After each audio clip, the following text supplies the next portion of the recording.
tutorial. Today I want to talk with you about daycare essentials for new babies. So if you are needing to send your baby to daycare and they are young, I want to share with you my top essentials that they are going to need so you're prepared for that first day of daycare. Now, every daycare center is going to send you a list of things that they will require, but here are the basics that you are going to need for that first day of daycare. Of course, you are going to need diapers and wipes. That is a given. And I want you to really think about, depending on the state you live in, daycare centers have different laws they must follow about how many times they use a wipe. Many states only allow them to use one wipe per pass, versus at home, you typically can use a wipe for 2-3 passes, depending on what it is. So you are going to go through wipes much more often. So even if your daycare center says, oh, just send one pack of wipes at a time, if you're able to, it might be a great idea to send more than one pack, or you're going to keep sending them over and over again. Now, besides diaper and wipes, you are going to be sending baby first day with most likely bedding, whether that is crib mattress bedding for them to sleep on. It might be blankets or swaddles for them to be swaddled in, especially if they're little and that's what they like. You're going to be spending spare clothes. Typically, it's 2 or 3 sets of every clothing item. So onesies, pants, socks, a jacket, depending on where you live. Those are going to be things that will stay there unless your child has an accident and soils their clothing. So you want to make sure they are fully set for that, so you're not getting the call in the middle of the day that your child needs something, or they're having to borrow from somebody else and then you need to wash it and get it back quickly. That can happen as well. Just make sure you are sending everything for baby clothes-wise that you would normally have them wearing at home. Other things to think about sending, you could send wet bags. I love wet bags. I'll insert some photos. They are one of my favorite things, and I still do this with my boys' preschool. I always have a wet bag that I put in with the kids' spare clothing. So if anything gets soiled during the day, they can pop it in that wet bag and then give that to me at pickup. So I'm able to open it up, check everything, and dump it in the wet bag in the laundry, versus a lot of times I'll use plastic bags, which are great and they contain the mess.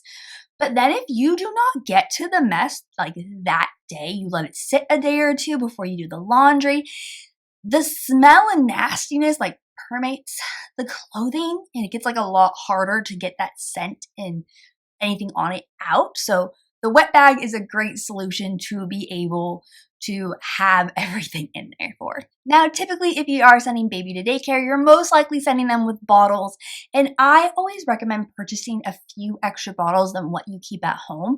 Remember, baby is probably still eating every 2 to 3 hours, so you're going to want to send enough bottles for the day for whatever that time allotment is.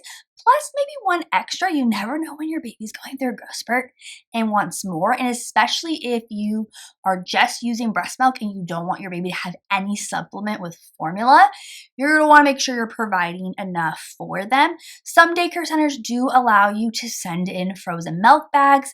Many don't use that route anymore because keeping track to make sure they're frozen, they're the right persons, defrosting them, it's just extra work on the daycare's end. So I know many daycare centers no longer do that. They want you to send enough bottles for the day.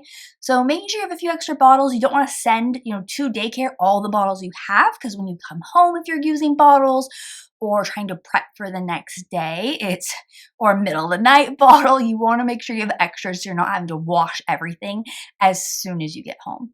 Now, speaking of bottles, you want to label your baby's bottles and the lids for their bottles. Make sure you label the lids. This was something that always surprised me at my boys' daycare. I always labeled their bottles, and I would label the lids as well. And every now and then in our bottle bag, which was literally a little cooler bag with some ice packs that we would send the bottles in, we would get somebody else's lid in there. And it would look similar to ours, but not be, and it would have no label. But I always knew, hey, that's not ours, because all of our stuff was labeled. So if something got misplaced at daycare, it would have our kiddo's name on it. They would find it and be able to give it back to us. And I do recommend, like I said earlier, label the bottles and the lids. Lids can get misplaced so easily and so quickly at daycare centers because, they're warming the bottle, feeding the baby, things are happening. The lid doesn't always end up on the bottle right away. And with labeling bottles, I recommend getting labels that allow you to write the full name on them. I am going to pop down in the description below a brand that is very similar to the ones that we used on our bottles. The ones that we used are no longer manufactured, and I loved those. They like stayed on, like they stayed on through my eldest using them into my youngest using them. And then I had to like peel them off and like replace them because, different kids' name.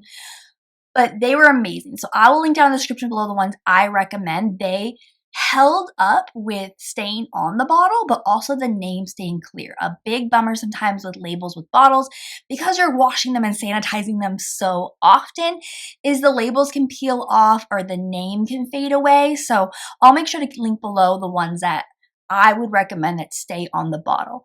Now, I did talk about labeling the lid, but also when you're labeling the bottle, try to make sure you're labeling on the side of it or towards the top, out of the area that's probably going to get wet in a bottle warmer.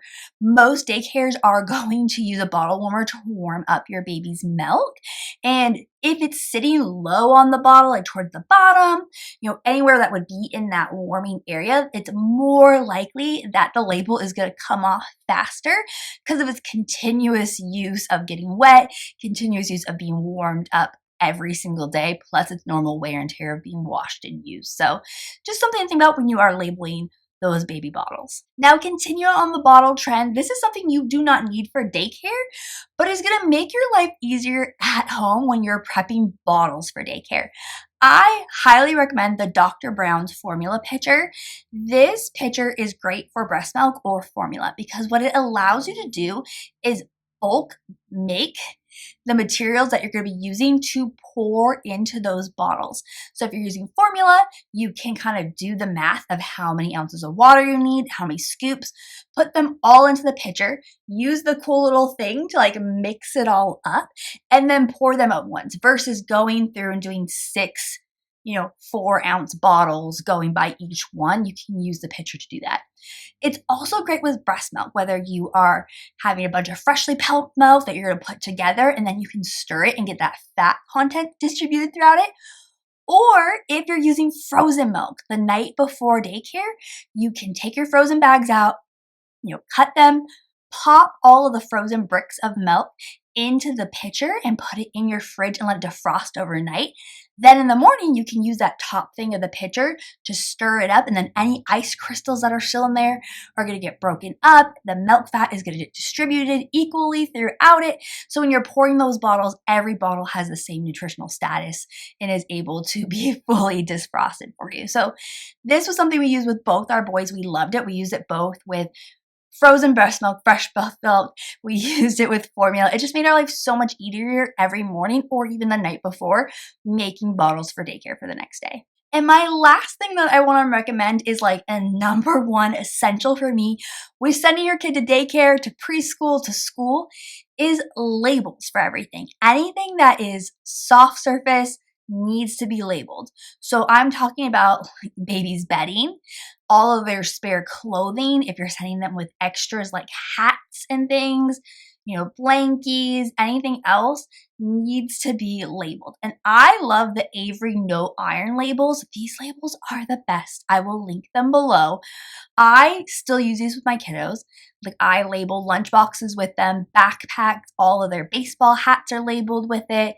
Any spare clothes I send to school or preschool or daycare are labeled with it. Blankies are labeled so that I know for sure all of our kids' stuff is going to come back. Or if my kids lose a jacket or something or spare clothing, it has their name in it and it will come back to us. What's great with these labels is you do not need to iron them on. You write on them with a Sharpie, let the Sharpie fully dry, and then peel it off and put it on just like a regular sticker onto the clothing item or bedding item or whatnot, and it will stay. I have never had an issue with these labels coming off. It does recommend on the instructions that once you put the label on, don't wash the item for 24 hours. So typically, I'll wash whatever items I'm going to label and then I'll label them after they're out of the dryer. but they stick on. The only time I've ever had an issue with this is I labeled my son's swimsuit and his wet bag for his swimsuits because he was swimming at camp every single day. And the only issue I found is that chlorine will eventually take down the Sharpie so it becomes very light. But the sticker was still there, so I was easily able to just refresh the Sharpie with their name again.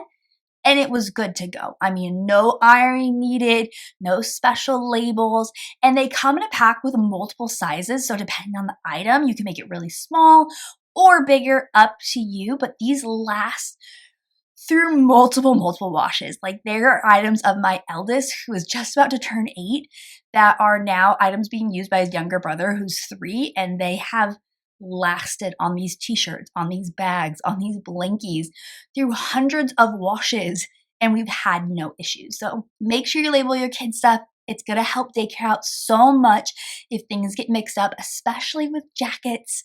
It makes it so much easier if somebody's jacket gets hung up on the wrong peg to have that label in there. And kiddos end up with duplicates of other people's. You're going to have multiple kids with the same jacket, with the same hat, with the same shirt or onesie.